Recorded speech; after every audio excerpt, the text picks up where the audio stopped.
जो अमित शाह जी ने पार्लियामेंट के अंदर बोला था वो एक साजिश के तहत बोला था ऐसा, और वो अपराध है SC/ST एक्ट में भी और BNS। इसमें क्या उसने मतलब क्राइम कर दिया, क्या गलती कर दी उसने, किस दफ़ा के तहत आप लोग केस कर? इंटेंशन की अगर बात की जाए तो उसने तो राहुल गांधी और प्रियंका गांधी पर उसने वार किया था। जयराम रमेश की बात आप कर रहे हैं कि कहीं ना कहीं उसने स्लीपर सेल का काम कर दिया है, आप आरोप लगा रहे हैं।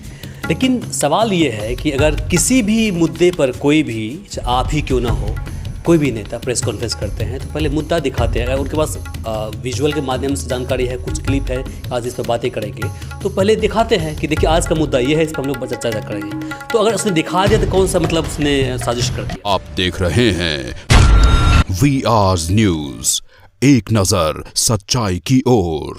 संसद में केंद्रीय गृह मंत्री अमित शाह कहते हैं कि जिस प्रकार से बाबा साहब भीमराव अंबेडकर का नाम लिया जा रहा है, अगर उतना ही नाम भगवान राम का ले लेते तो उसे स्वर्ग हासिल हो जाता है।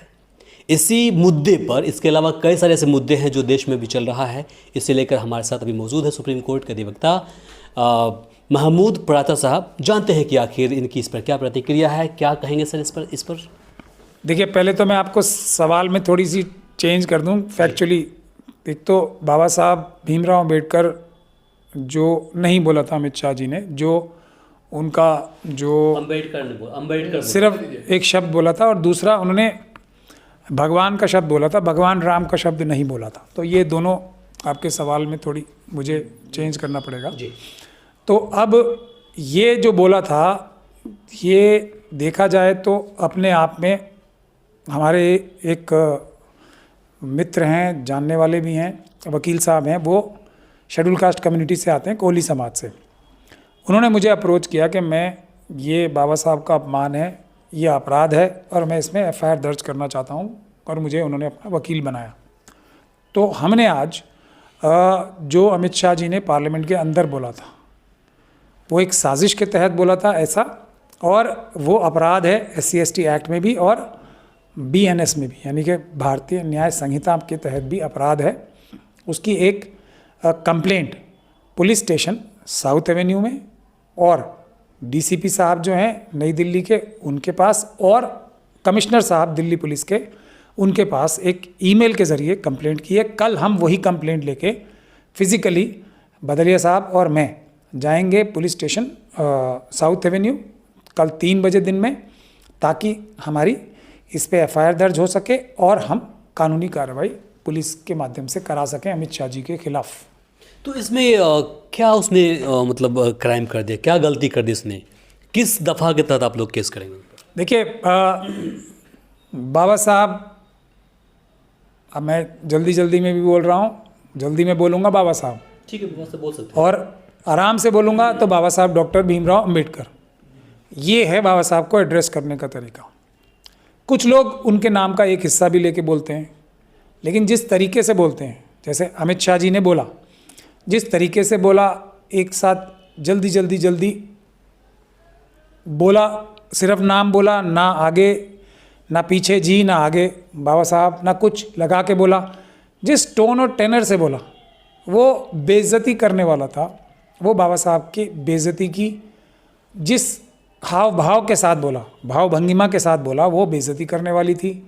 ये है बुनियादी तौर पे जो ऑफेंस या अपराध है SC/ST एक्ट की धारा 3(1) में और धारा 3(2)(7) में।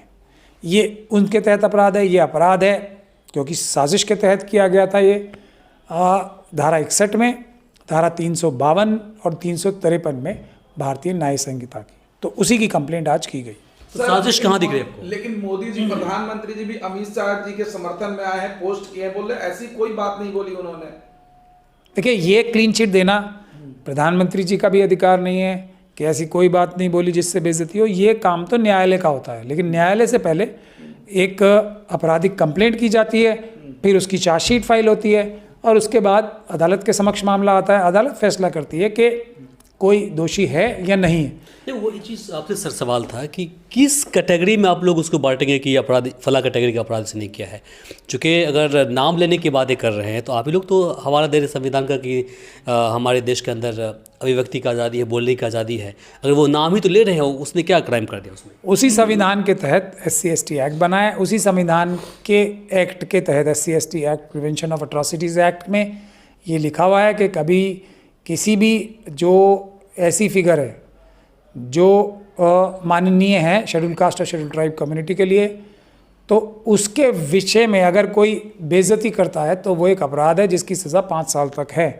तो ये संवैधानिक ही प्रावधान है। मैं कोई व्यक्तिगत आज़ादी की बात नहीं कर रहा। व्यक्तिगत आज़ादी वहाँ तक होती है, जैसे एक कहावत है ना अंग्रेज़ी में कि आपकी व्यक्तिगत आज़ादी ख़त्म होती है जहाँ दूसरे व्यक्ति की नाक शुरू होती है। यानी कि ऐसी चीज़ जिससे आप एक अपराध कर रहे हो, जो अपराध डिक्लेयर्ड है, वो आपकी व्यक्तिगत आज़ादी की, अभिव्यक्ति की आज़ादी की डेफिनेशन से बाहर हो जाता है। वो आपकी अभिव्यक्ति की आज़ादी नहीं रह जाती। ये कानून है। इस बयान के बाद देश के PM नरेंद्र मोदी जी और साथ ही अमित शाह ने, PM मोदी जी ने ट्वीट किया, अमित शाह ने प्रेस कॉन्फ्रेंस किया। उन्होंने कहा कि हमारा वो उद्देश्य नहीं था, ठेस पहुंचाना उद्देश्य नहीं था, हम तो बातें रख रहे थे, लेकिन मेरी बातों को, क्लिप को काट छाट के परोसा गया है। देखिए, ये उद्देश्य था नहीं था, ये फिर अदालत फैसला करेगी। और ये मोदी जी ने कहा, उसके अलावा मोदी जी ने ही नहीं, बीजेपी के एक बहुत बड़े जो वर्कर्स का ग्रुप है, उन्होंने इस बात को दोबारा अमित शाह जी की सोशल मीडिया के माध्यम से दोबारा फैलाया। हालांकि वो जयराम रमेश जी, जिनको हम RSS का स्लीपर सेल ही कहते हैं, उन्होंने एक मौका प्रदान किया उन्हें।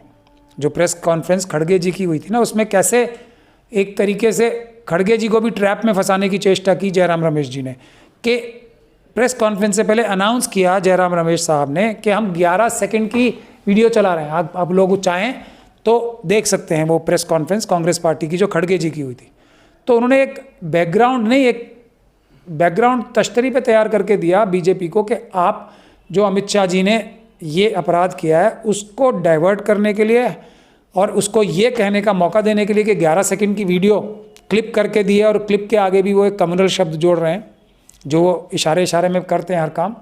तो ये तो मौका जयराम रमेश जी ने प्रदान किया उन्हें। और उसके बाद अगर देखा जाए तो बहुत सारे लोगों ने, यहाँ तक कि PIB ने, जो प्रेस इंफॉर्मेशन ब्यूरो है भारत सरकार का, उसने भी अमित शाह जी की वो टिप्पणी जो शुरू में उन्होंने की थी और उसके बाद उसका कुछ और हिस्सा उन्होंने दिखाया, ये कहते हुए कि अमित शाह जी ने ये नहीं, पूरी क्लिप में ये बोला था। लेकिन हमने जो अपनी कंप्लेंट की है उसमें हमने पूरे जो बीजेपी ने उनकी पूरी स्पीच दिखाई थी, उनके ट्विटर हैंडल से वो लगाई है, और जो ये PIB ने और बीजेपी के बहुत सारे कार्यकर्ताओं ने ये जो दोनों क्लिप्स लगाई हैं, एक छोटी वाली भी और एक बड़ी वाली भी, हमने अपनी कंप्लेंट में वो सब लगाई हैं।